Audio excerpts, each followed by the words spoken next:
نحمده ونصلي على رسوله الكريم أما بعد فأعوذ بالله من الشيطان الرجيم بسم الله الرحمن الرحيم رب اشرح لي صدري ويسر لي أمري واحلل عقدة من لساني يفقهوا قولي۔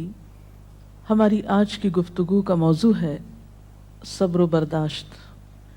دنیا کی زندگی میں کوئی انسان بھی رنج و غم، مصیبت و تکلیف، آفت و ناکامی اور نقصان سے بے خوف نہیں رہ سکتا۔ ہر انسان پر کسی نہ کسی وقت ایسی چیز آتی ہی ہے جو اسے ناگوار ہوتی ہے، جو اسے ناپسند ہوتی ہے، اور یوں بسا اوقات انسان کو ناپسندیدہ حالات میں ڈال کر اس کی آزمائش کی جاتی ہے۔ قرآن پاک میں اللہ تعالیٰ فرماتے ہیں وَنَبْلُوكُمْ بِالْخَيْرِ وَالشَّرِّ فِتْنَةً، ہم تمہیں اچھے برے حال میں مبتلا کر کے تمہاری آزمائش کریں گے۔ ایک اور جگہ پر فرمایا خَلَقَ الْمَوْتَ وَالْحَيَاةَ لِيَبْلُوَكُمْ أَيُّكُمْ أَحْسَنُ عَمَلًا، اس نے موت اور زندگی کو بنایا تاکہ وہ تمہارا امتحان لے کر دیکھے، تمہیں آزما کر دیکھے کہ تم میں اچھے کام کون کرتا ہے۔ اچھے وقت میں، اچھے حالات میں اچھا بننا، موافق ماحول میں، خوشگوار حالات میں، یہ مشکل نہیں ہوتا، لیکن اس وقت اچھا بن کے دکھانا جب انسان پر ایسے حالات آئیں جو اس کے لیے تکلیف اور پریشانی کا باعث ہوں، اس کی مرضی کے مطابق نہ ہو، ایسے میں ہی کسی انسان کا صحیح طور پر پتہ چلتا ہے کہ وہ دراصل کیسا انسان ہے۔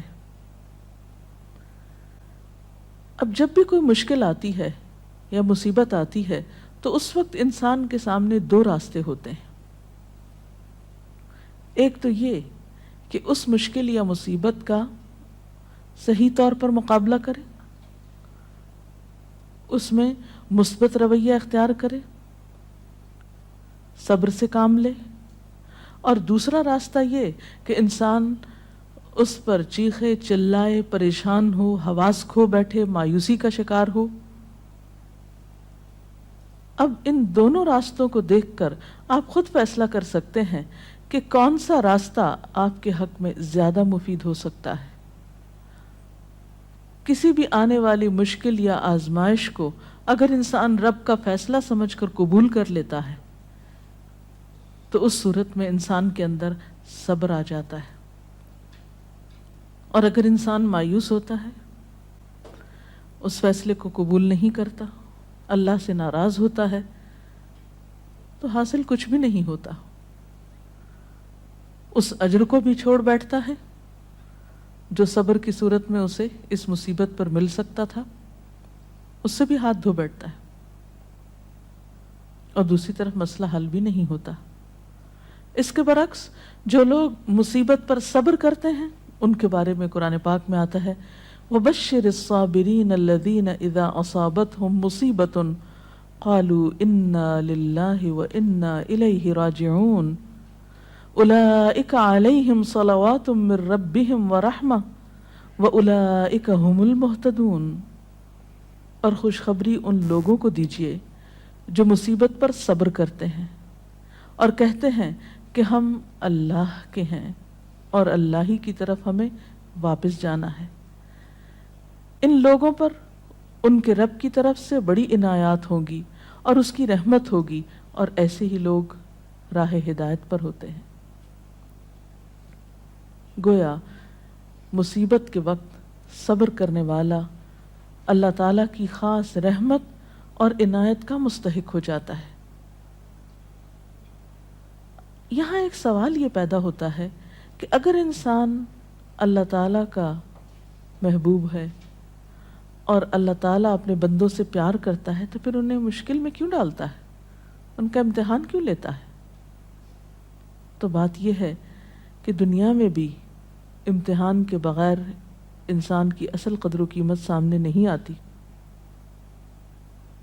مثلاً ایک ماں اپنے بچے سے پیار کرتی ہے لیکن اس کو اسکول بھیجتی ہے، جب امتحان کا وقت آتا ہے تو گھر نہیں بٹھا لیتی، امتحان کے لیے بھیجتی ہے تیار کر کے، اور امتحان سے جب بچہ گزرتا ہے تو ہی وہ پہچانتا ہے کہ اب وہ کس قابل ہے۔ کامیابی امتحان کے بعد ہی آتی، بغیر امتحان کے تو کامیابی کا تصور ہی نہیں۔ اسی طرح ہم دیکھتے ہیں کہ دنیا کی تاریخ میں جس طرح کے بھی لوگ آئے، خواہ وہ نیک آئے یا بد آئے، اچھے یا برے، انبیاء اور صالحین تھے یا فاسقین و فجار تھے، آزمائشیں ہر ایک کی زندگی میں آئیں۔ اس دنیا میں سب کو امتحانوں سے گزرنا پڑا۔ ہاں، یہ فرق ضرور ہے کہ اللہ کے پیاروں نے اللہ کی طرف سے آئے ہوئے امتحان پر کبھی شکوہ نہیں کیا، بے صبری سے اور جلد بازی سے کام نہیں کیا، بلکہ اس کے برعکس صبر سے کام لیا۔ نبی صلی اللہ علیہ وسلم نے فرمایا کہ اذا احب اللہ قوما، جب اللہ کسی قوم سے، کسی گروہ سے محبت کرتا ہے، ابتلاہم، تو ان کو آزما لیتا ہے۔ گویا آزمائش اللہ کی طرف سے کسی ناراضگی کی علامت ہی نہیں، بلکہ بسا اوقات وہ اس کی محبت کی علامت ہوتی ہے۔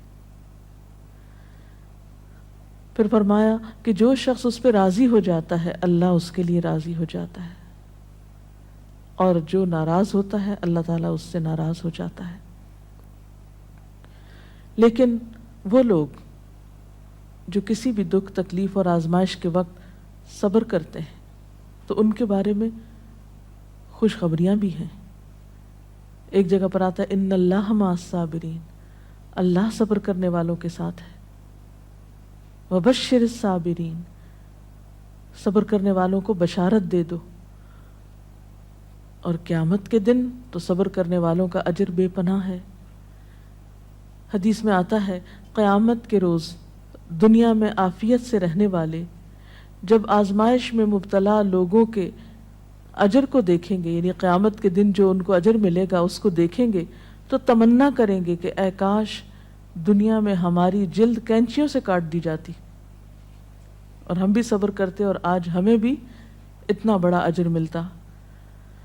اور اس کے علاوہ جو بھی مصیبت، تکلیف، حتیٰ کہ کانٹا بھی چبھتا ہے بندہ مومن کو تو اللہ تعالیٰ اس کے بدلے میں بھی انسان کے گناہ معاف کرتا رہتا ہے۔ اس لیے کبھی بھی اس بات پر پریشان نہیں ہونا چاہیے کہ کوئی مصیبت جو آ گئی تو یہ شاید اللہ تعالیٰ کی ناراضگی ہی کا ذریعہ ہے۔ نہیں، اسی پریشانی میں آپ اللہ کی رضا کو بھی پا سکتے ہیں۔ نبی صلی اللہ علیہ وسلم نے فرمایا جس مسلمان کو کوئی قلبی اذیت، جسمانی تکلیف، بیماری، رنج، دکھ، غم، کچھ بھی جو پہنچتا ہے، حتیٰ کہ اگر اسے کانٹا بھی چبھ جاتا ہے اور وہ اس پہ صبر کرتا ہے تو اللہ تعالیٰ اس کے بدلے اس کے گناہوں کو معاف کر دیتا ہے۔ اس لیے تکلیف مانگنی تو نہیں چاہیے، عافیت کی دعا پسندیدہ ترین دعاؤں میں سے ہے، لیکن اگر تکلیف آ جائے تو اس پر واویلا نہیں کرنا چاہیے، اس کو اللہ کا فیصلہ سمجھ کر قبول کر لینا چاہیے اور اس وقت صبر سے کام لینا چاہیے۔ اب سوال یہ پیدا ہوتا ہے کہ صبر کیا کیسے جائے؟ تو اس کے لیے شعوری کوشش کی ضرورت ہوتی ہے۔ حدیث پاک میں آتا ہے من یتصبر یصبرہ اللہ، جو صبر کرے گا اس کو اللہ صبر دے دے گا۔ تو گویا سب سے پہلے نیت اور ارادے کی ضرورت ہے،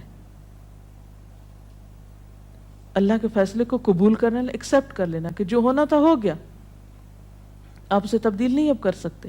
مثلا کوئی شخص فوت ہو گیا، آپ اس کو دنیا میں لا تو نہیں سکتے، اب کیا اللہ کے فیصلے کو قبول کر لیجئے اور اس طرح بیہیو کیجئے کہ اللہ راضی ہو جائے کہ ہاں اس میرے بندے نے میری بات کو قبول کر لیا، اس کا برا نہیں مانا۔